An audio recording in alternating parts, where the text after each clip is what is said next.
नमस्कार, मी राधिका. तुमचं सर्वांचं स्वागत आहे आपल्या चॅनेलवरती, ज्याचं नाव आहे मराठी क्लासेस विथ राधिका. तर आज आपण बघणार आहोत 7th स्टँडर्ड सोप्या मराठीचं मराठी पाठ्यपुस्तकमधील 4th नंबरचा जो लेसन आहे ग्रंथप्रेम, तो एक्सप्लेन करणार आहोत. तर चला व्हिडिओला सुरुवात करूया.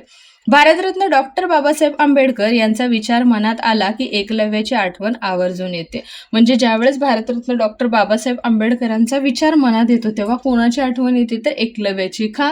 कारण गुरु द्रोणाचार्यांनी त्याला विद्या देण्याचे नाकारले. गुरु जे होते, एकलव्याचे जे गुरु होते, जे शिक्षक होते, त्यांचं नाव होतं द्रोणाचार्य. मग द्रोणाचार्य काय करतात? तर त्याला शिकवण्याला नकार देतात, म्हणजे शिकवत नाहीत त्याला.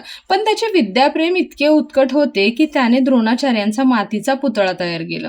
पण त्याला शिकण्याची एवढी जिद्द होती, त्याचं उत्कट म्हणजे अफाट प्रेम असणं किंवा अफाट इच्छा असणं. तर तो काय करतो? द्रोणाचार्यांचा मातीचा पुतळा तयार करतो आणि त्याच्या समोर स्वप्रयत्नाने धनुर्विद्या मिळवली आणि त्यात तो सर्वश्रेष्ठ झाला. मग तो काय करतो? चला, आपले गुरु आपल्याला म्हणजे शिकवत नाहीत, तर तो काय करतो? त्यांचा मातीचा एक पुतळा किंवा मूर्ती तयार करतो गुरु द्रोणाचार्यांची आणि स्वतःच प्रॅक्टिस करतो आणि स्वतःच धनुर्विद्या म्हणजेच काय तर बाण चालवणं शिकतो. आणि त्याच्यामध्ये तो काय होतो? तर सर्वश्रेष्ठ म्हणजे खूप चांगला किंवा यशस्वी सक्सेसफुल होतो. ग्रंथ हे सुद्धा असेच गुरु असतात. आता ग्रंथ काय असतात? तर असेच गुरु असतात जे प्रत्यक्षात दिसत नाहीत, पण ते आपल्याला खूप काही गोष्टी शिकवून जातात.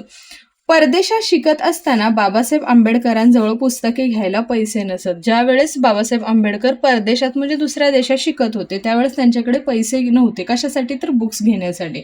म्हणून ते ग्रंथालयात जाऊन बसत. मग त्यामुळे ते कुठे जाऊन बसायचे? तर ग्रंथालय म्हणजे लायब्ररीत जाऊन बसायचे. जितका वेळ ग्रंथालय उघडे असेल तितका वेळ तिथे पुस्तक वाचण्यात ग्रंथपालाची नजर चुकवून पावाचे 2 तुकडे खात. आणि जेवढा वेळ ते ग्रंथालय म्हणजे लायब्ररी उघडी आहे तोपर्यंत तिथे जे लायब्ररी टीचर जे कोण असायचे त्यांची नजर चुकवून हे काय करायचे? तर पावाचे 2 तुकडे खायचे. का? तर तो वेळ वाया नको जायला म्हणून. ग्रंथपालाने एकदा ते पाहिले व त्यांना बोलावून म्हणाले, वाचक महाशय, ग्रंथालयात बसून काहीही खायला मनाई आहे, हे आपल्याला माहीत नाही का?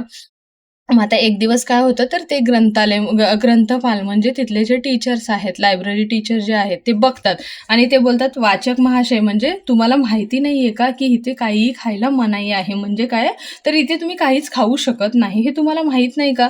भिंतीवरचा तो फलक पाहिला नाही का? जे नोटीस बोर्डवर नोटीस लावले ते तुम्ही बघितली नाही का? असं विचारतात. आंबेडकर म्हणाले, नियम मला माहीत आहे, पण काय करू? मग आंबेडकर काय बोलतात? हे नियम, हे जे रूल्स आहेत हे तर मला माहिती आहे, पण काय करणार? पुस्तके घेणे इतके पैसे माझ्याजवळ नाहीत आणि बुक्स खरेदी करण्यासाठी पैसे माझ्याकडे नाहीत. म्हणून ग्रंथालय जितका वेळ उघडे असते तितका वेळ बसून एकही क्षण वाया न घालवता वाचतो. मग वाचता वाचता 2 घास खाऊन घेतो. मग काय बोलतात की मला माहिती आहे की ग्रंथालयात म्हणजे लायब्ररीत बसून काहीही खाणं अलाउड नाहीये, पण जर माझ्याकडे म्हणजे मी बाहेर गेलो तर माझा तेवढा वेळ वाया जाणार. त्यामुळे मला एकही क्षण, एकही मिनिट मला वाया नाही घालवायचा आहे. त्यामुळे काय करतो? तर मी वाचता वाचता 2 घास खाऊन घेतो. आंबेडकर म्हणाले, अपराधाची माफी असावी, उपाशीपोटी इथे वाचत बसेन मग तर झालं. मग आंबेडकर काय बोलतात की मी जी चूक केली आहे त्याच्याबद्दल मला क्षमा करा. मी उपाशीपोटी म्हणजे काहीच न खाता इथे दिवसभर वाचत बसेन मग तर झालं ना.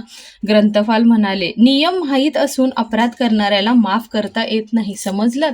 मग ते ग्रंथपाल जे टीचर्स असतात ते काय बोलतात की ज्याला नियम, इथले रूल्स माहिती आहेत तरी पण जर चूक केली आहे तर तुम्हाला माफ नाही करता येणार, समजलं का? असं बोलतात. आंबेडकर म्हणाले, ग्रंथालयाचे दरवाजे माझ्यासाठी बंद करण्याची शिक्षा सोडून दुसरी कोणतीही शिक्षा भोगायला मी तयार आहे. मग आंबेडकर काय बोलतात? फक्त हे लायब्ररीचे जे दरवाजे आहेत म्हणजेच काय, तर मला इथे वाचायला येण्यापासून अडवू नका, दुसरी कोणती पण शिक्षा मी भोगायला तयार आहे.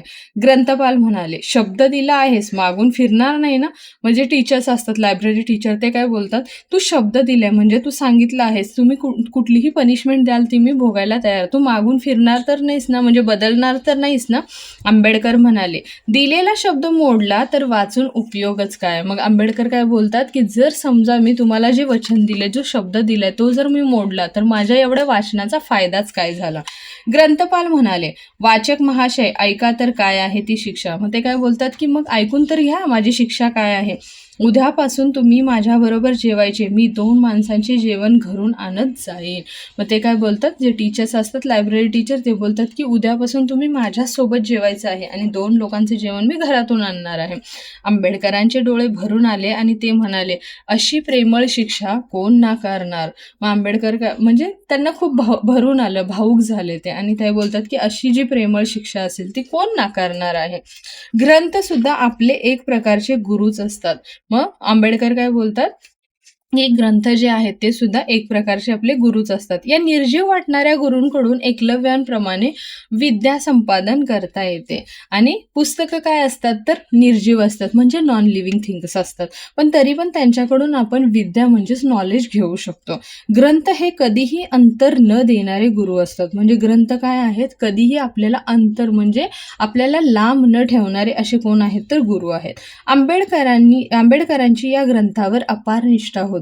म्हणजेच काय तर आंबेडकरांची याच्यावरती अफाट निष्ठा होती, म्हणजेच काय तर खूप प्रेम होती, खूप श्रद्धा होती.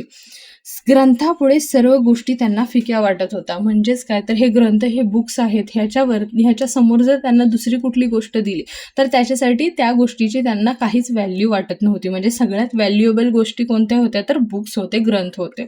पुढे मोठेपणी घरी परतताना रोज पुस्तकाच्या दुकानातून ते पुस्तक घेऊन येत असत.